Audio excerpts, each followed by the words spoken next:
ওটা কার কণ্ঠস্বর? এই সময়ে এত জোরে কে চিৎকার করছে? কিন্তু আমি ছিলাম একদিনের নতুন বউ। তাই এভাবে দুম করে ঘর থেকে বের হওয়াটা কি ঠিক হবে? আধ ঘন্টা ধরে সেই কণ্ঠ প্রতিধ্বনিত হতে থাকে, আর তারপর সব শান্ত হয়ে গেল। বিরাটের ঘুম দেখে আমি তো পুরো অবাক হয়ে গেলাম। এত কোলাহলে সে কিভাবে ঘুমোতে পারলো? কিন্তু কিছুক্ষণ পর আওয়াজ আসা এমনভাবে বন্ধ হয়ে গেল যেন কোনোদিন কোনো শব্দই হয়নি। আমি আবার শুয়ে পড়লাম, আর ততক্ষণে ঘুম আমার চোখের থেকে অনেক দূরে চলে গিয়েছিল। আমার মন সেই চিৎকার করা মেয়েটির দিকে বারবার চলে যাচ্ছিল। সে কে ছিল? আর সে এভাবে কাঁদছিল কেন? আর তার কণ্ঠে সবাই চুপ কেন, নইলে এতক্ষণে তো হাঙ্গামা শুরু হয়ে যাওয়ার কথা। তারপর আমার একটু ভয় লাগতে লাগল, কারণ যেখানে এই প্রাসাদটি তৈরি হয়েছিল সেখানে চারপাশে শুধু বন ছিল। গ্রাম তো ছিল ৩-৪ মাইল দূরে। শহরে থাকতে হবে বলে কয়েকদিনের জন্য আমি গ্রামে এসেছিলাম। বিয়ের আগে এটাই ঠিক হয়েছিল। আর শহরেও ওদের বাংলোটা খুব সুন্দর ছিল। আর প্রাসাদ তো এত বড় ছিল যে কি জানি এখানে কতগুলো ঘর তৈরি করা হয়েছিল। এখানকার বাগানটি অনেক বড় করে তৈরি হয়েছিল। এই বাড়িতে ঢোকার সাথে সাথেই আমার মনে হতে লাগলো যে এটা কোয়েনা একটা বড় প্রাসাদ। আমি শুধু একটু তাকিয়ে দেখেছিলাম, কিন্তু এখানকার ঐশ্বর্য দেখে আমার চোখ মুগ্ধ হয়ে গেল। আমার ঘর ফুল এবং মোমবাতি দিয়ে সজ্জিত ছিল। আমি নিজেকে নিয়ে যত বেশি গর্বিত ছিলাম, ততই যেন কম ছিল।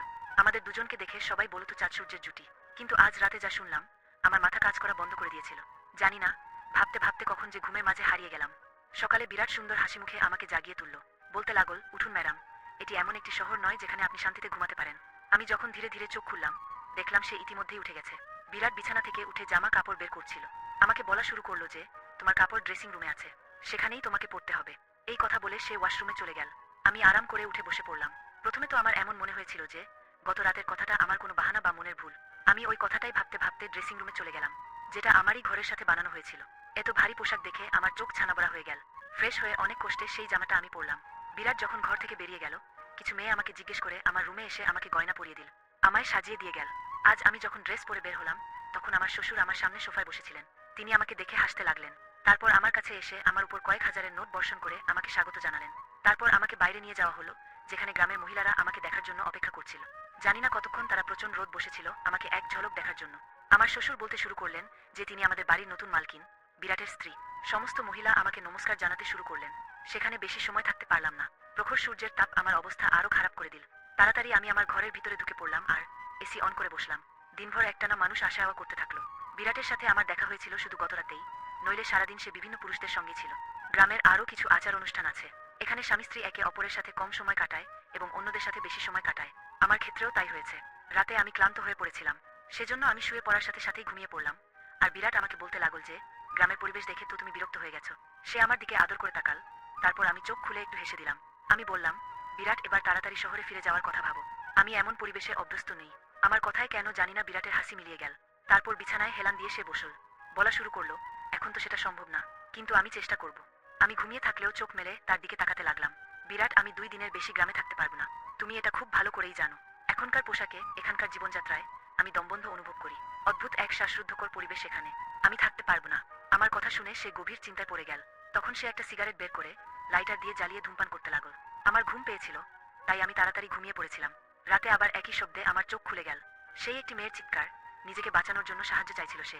আমি সঙ্গে সঙ্গে উঠলাম এবং বিরাটকেও জাগিয়ে দিলাম। ঘুমের মধ্যে ও আমাকে দেখতে লাগলো। আমি বললাম, বিরাট, কেউ চিৎকার করছে। আমার কথায় সে লুকিয়ে চোখ ফেরালো, বলতে লাগলো, কি রকম কণ্ঠ? আমি তো এখানে কোনো শব্দ শুনতে পাচ্ছি না। ওর এই কথা শুনে আমি তো অবাক হয়ে গেলাম। এটা কিভাবে সম্ভব হলো? আমি তো মেয়েটির কান্নার শব্দ দিব্যি শুনতে পেলাম, কিন্তু বিরাট তা শুনতে পাচ্ছে না। আমি অবাক হয়ে বিরাটের দিকে তাকালাম। আমি বললাম, তুমি একটা মেয়ের গলা শুনতে পাচ্ছ না? সে বলতে লাগল, না, আমি তো কোনো শব্দ শুনতে পাচ্ছি না। আমি ঘুমাচ্ছি, আমাকে আর বিরক্ত করবে না। এই বলে সে আবার ঘুমিয়ে পড়ল। আর ভয়ে আমার অবস্থা খারাপ হয়ে গিয়েছিল। এই কণ্ঠস্বর কি শুধু আমিই শুনছিলাম? মানে তাহলে কি ওটা কোনো ভূত? ভাবতে ভাবতে আমি ভয়ে কাঁপতে লাগলাম। ভয়ে আমি বিরাটকে জড়িয়ে ধরে শুয়ে পড়লাম। আমার হৃৎপিণ্ড জোর জোর স্পন্দিত হচ্ছিল। এখন এই প্রাসাদে একদিনও আমার থাকতে ইচ্ছে করছিল না। আমি তো ভূতকে খুব ভয় করতাম। পরদিন সকালেই আমি বিরাটের সঙ্গে শহরে যাওয়ার কথা বলতে শুরু করি। আমি বললাম, আমি শহরে ফিরে যেতে চাই। আমার ভয় লাগছে এখানে। আমি এখানে 2 দিন ধরেই চিৎকারের শব্দ শুনতে পাচ্ছি, যেন সাহায্যের জন্য কোনো মেয়ে ডাকছে। আমি এখানে থাকতে পারবো না। ভয়ে মনে হচ্ছিল এখনই আমি কেঁদে ফেলবো। বিরাট আমার মুখ মনোযোগ দিয়ে দেখছিল। সে থেকেই নিজের নজর লুকাচ্ছিল আমার থেকে। সে আমাকে বলা শুরু করলো, বছরের পর বছর ধরে প্রাসাদটি এভাবেই ভুতুড়ে হয়ে রয়েছে। কেউই এমন শব্দ শুনতে পায় যেমন তুমি শুনতে পাচ্ছ, কিন্তু সেই ভুতুড়ের শব্দ বা ছায়াগুলো কখনো আমাদের ক্ষতি করেনি। নইলে আমার বৌদিরা কি এখানে থাকতে পারত? বিরাটের কোনো কথাতেই আমি শান্তি পাচ্ছিলাম না, আর আমি শুধু শহরে যাওয়ার অপেক্ষায় ছিলাম। সকালে জলখাবার খাওয়ার সময় আমার শ্বশুর বিরাটকে জিজ্ঞেস করলেন, তুমি কখন শহরে যাচ্ছ? একটা শুনে বিরাটের চায়ের কাপ হাতেই থেকে গেল। কিন্তু আমি মনে মনে খুশি হলাম যে কেউ আমাদের গ্রাম থেকে শহরে পাঠানোর কথা ভেবেছে। বিরাট বলল, বাবা, যা তোমার হুকুম। বিরাট কষ্ট করে একটা বলেছিল। বাবাকে সে খুব ভয় পেত। শ্বশুর বলতে লাগলেন, আজ সন্ধ্যার মধ্যে শহরে যাবার প্রস্তুতি নাও। সেখানে গিয়ে তুমি সেখানকার কাজ দেখো। আমি তো তখন পুরো আনন্দে আটখানা। তখন আমি তাড়াতাড়ি চা শেষ করলাম আর চেয়ারটা পিছনে ঠেলে উঠে দাঁড়িয়ে পড়লাম। শ্বশুর আমাকে তখন বলতে লাগলেন, বৌমা, তুমি আজ ঠিকমতো নাস্তা করোনি কেন? আমি বললাম, আমাকে নিজের এবং বিরাটের জন্য প্যাক করতে হবে। সন্ধ্যার মধ্যে সেসব কাজ সারতে সময় লাগবে। আমার কথা শুনে শ্বশুর বিরাটের দিকে তাকাতে লাগলেন আর বললেন, তুমি বুকে বলনি যে সে এখন এখানেই থাকবে? এই ব্যাপারটা আমার হৃদয়ে আঘাত করেছিল এবং আমি অবাক হয়ে বিরাটের দিকে তাকিয়েছিলাম। বিরাট বলতে লাগল, আমি ভুলে গেছি বাবা। আমার শ্বশুর তখন আমাকে বলতে লাগলেন, তুমি এখন আমাদের ইজ্জত, আর আমাদের বাড়ির মহিলারা প্রাসাদ থেকে বের হয় না।